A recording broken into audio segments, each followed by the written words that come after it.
오늘의 본문은 데살로니가전서 4장 1절부터 8절까지입니다. 이번 주의 가족 주제는 성경적 순결입니다. 저는 저의 부모님에 대해서 생각을 해보았습니다. 어떻게 하면 우리 부모님을 행복하게 기쁘게 해드릴 수 있을까? 과연 제가 세상에서 성공하고 돈을 많이 벌고 또 내가 할 수 있는 것, 제가 할 수 있는 것을 다 한다고 한들 부모님이 그것으로 인해서 행복할까라는 생각을 해보았습니다. 어쩌면 제가 하나님의 말씀대로 고분분투하더라도 그렇게 살아가는 것을 저희 부모님도 신자로서 분명히 가장 원하시고 그런 모습을 볼 때 기뻐하실 것 같습니다. 제가 제 자녀들을 생각해 봤습니다. 이 아이들이 세상에서 성공하는 것도 중요하지만 그냥 성공하는 것, 잘 먹고 잘 사는 그 모습만 바라보며 제가 과연 기뻐할까라는 생각을 해보았습니다. 이 아이들이 어쩌면 조금 힘들게 살진 모르지만 하나님의 말씀을 붙들고 그 말씀대로 살아가기 위해서 고분분투하는 그런 모습을 바라볼 때 저는 정말 기쁠 것 같다라는 생각을 합니다. 우리의 삶 가운데 우리는 어떻게 하면 하나님을, 우리의 아버지인 하나님을 기쁘시게 할 수 있을까요? 그냥 우리가 원하는 대로 우리가 바라는 삶을 살아가는 것으로 하나님을 기쁘게 할 수는 없는 것이 사실입니다. 오늘 본문에는 우리가 하나님을 기쁘게 할 수 있는 방법이 구체적으로 잘 설명되어 있는데요. 그것을 여러분과 함께 한 절씩 읽으면서 나누도록 하겠습니다. 먼저 1절입니다. 그러므로 형제들아 우리가 끝으로 주 예수 안에서 너희에게 구하고 권면하노니 너희가 마땅히 어떻게 행하며 하나님을 기쁘시게 할 수 있는지 우리에게 배웠으니 곧 너희가 행하는 바라 더욱 많이 힘쓰라. 바울과 그의 동역자들은 이 데살로니가 교회 성도들에게 어떻게 하면 하나님을 기쁘시게 할 수 있는지 그에 관련된 하나님의 명령과 또한 하나님의 이 복음, 하나님의 말씀에 대해서 이들과 나누고 이들에게 가르친 것이 사실입니다. 오늘 말씀에서도 그것에 대해서 사도 바울은 가르쳤다라고 말씀하고 있는데요. 그러면서 하는 이야기가 이 데살로니가 성도들이 바울이 가르친 바를 성실히 잘 지키고 있다라고 하는 것을 말해주며 그리고 앞으로도 더욱더 그렇게 하라고 그들을 권면하고 또 encourage 하고 있는 것을 우리는 본문에서 찾을 수 있습니다. 그런데 오늘 본문의 뒷부분을 보면서 사도 바울이 강조하는 부분이 있습니다. 왜냐하면 이 데살로니가 교회도 그렇고 당시에 있었던 로마의 수많은 교회들이 다 비슷한 문제 가운데 놓여 있었기 때문입니다.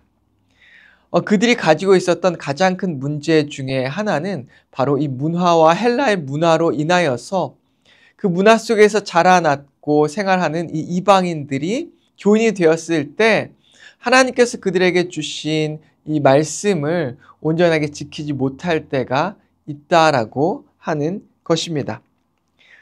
2절과 3절 말씀을 함께 보시겠습니다. 우리가 주 예수로 말미암아 너희에게 무슨 명령으로 준 것을 너희가 아느니라. 하나님의 뜻은 이것이니 너희의 거룩함이라 곧 음란을 버리고.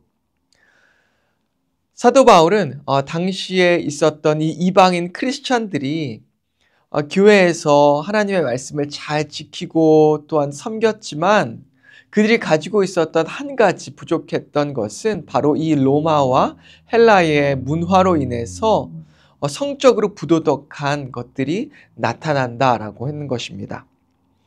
데살로니가 교회 당시에 이 헬라인들은 이 성적 범죄를 크게 문제 삼지 않았습니다. 오히려 이 성적으로 절제하는 것을 매우 부자연스러운 것으로 여겼습니다.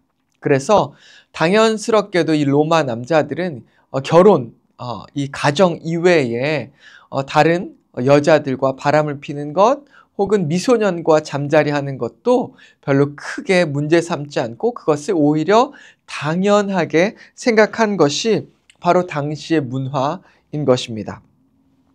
여러분, 이런 문화 가운데서 살고 자라났던 이방인들을 생각해 보십시오. 그들이 교회 안으로 들어와서 하나님을 잘 섬기고 믿었지만 그들이 성적인 부분에서는 여전히 거룩함으로 하나님 앞에 온전하게 서지 못했다고 하는 것을 우리는 생각해 볼 수 있습니다. 우리는 흔히 하나님을 기쁘게 하는 방법으로 무언가 위대한 일을 하는 것, 엄청난 일을 하는 것으로 하나님을 기쁘게 할 수 있다라고 생각하기 쉽습니다. 하지만 오늘 말씀을 보면 하나님을 기쁘게 하는 방법은 바로 하나님의 성품을 따라 하나님의 자녀됨으로 살아가는 것입니다. 여러분, 하나님의 성품이 무엇입니까? 제일 성품이 바로 거룩한 아닙니까? 오늘 말씀에서도 이 거룩하고 음란을 버리라고 말씀하고 있는 것이죠. 즉 우리가 하나님을 기쁘시게 할 수 있는 가장 첫 번째 방법은 바로 거룩하게 살아가는 것입니다. 4절 말씀을 보십시오. 각각 거룩함과 존귀함으로 자기의 아내 대할 줄 알고. 이 4절에서는 크게 두 가지를 말하고 있는데요. 이 4절 말씀을 조금 잘 이해하려면 영어 성경으로 보면 조금 이해가 더 쉬울 것 같아서 제가 읽어드리겠습니다. You should learn to control your own body in a way that is holy and honorable. 첫 번째로 무엇을 배우라고 이야기하면 당신의 몸, 그의 몸을 통제하는 것을 배워야 한다라는 것을 말하고 있습니다. 그리고 또 하나는 거룩하고 존귀한 방법으로 그렇게 하는 것을 말씀하고 있는 것이죠. 우리의 성욕, 하나님께서 주신 성욕이지만 이 성욕을 절제하여 거룩한 삶을 살아가는 방법으로 우리의 몸을 이렇게 컨트롤하는 방법으로 하나님께서 주신 방법은 바로 가정을 주신 것입니다. 결혼을 주신 것이죠. 하나님께서는 우리의 몸을 통제하되 하나님께서 주신 거룩하고 존귀한 방법, 이 결혼 안에서, 가정 안에서 그렇게 하라고 말씀하신 것입니다. 당시 결혼은 그냥 사회적인 제도에 불과했습니다. 이것이 바로 로마 시대의 이 문화였는데요. 그런데 하나님께서 이 분명하게 말씀하고 있는 것은 결혼은 그냥 제도적인 것이 아니라 바로 하나님께서 주신 이 거룩함을 유지하는 방법이다라고 말씀하고 있는 것입니다.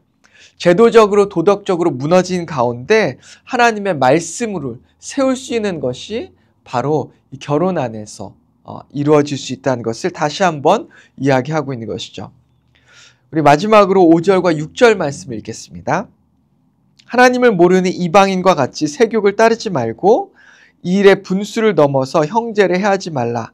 이는 우리가 너에게 미리 말하고 증언한 것 같이 이 모든 일에 주께서 신원하여 주심이라. 오늘 이 말씀은 우리에게 어쩌면 너무나 당연한 말씀처럼 들립니다. 거룩의 존귀함으로 아내를 대하고 세욕을 따르지 말라라고 말하고 있습니다. 그런데 안타깝게도 당시에 많은 이 이방인 교회들 가운데 이 가정들이 무너져 있었고요. 특별히 이런 하나님의 계명을 지키지 못했다고 하는 것이죠.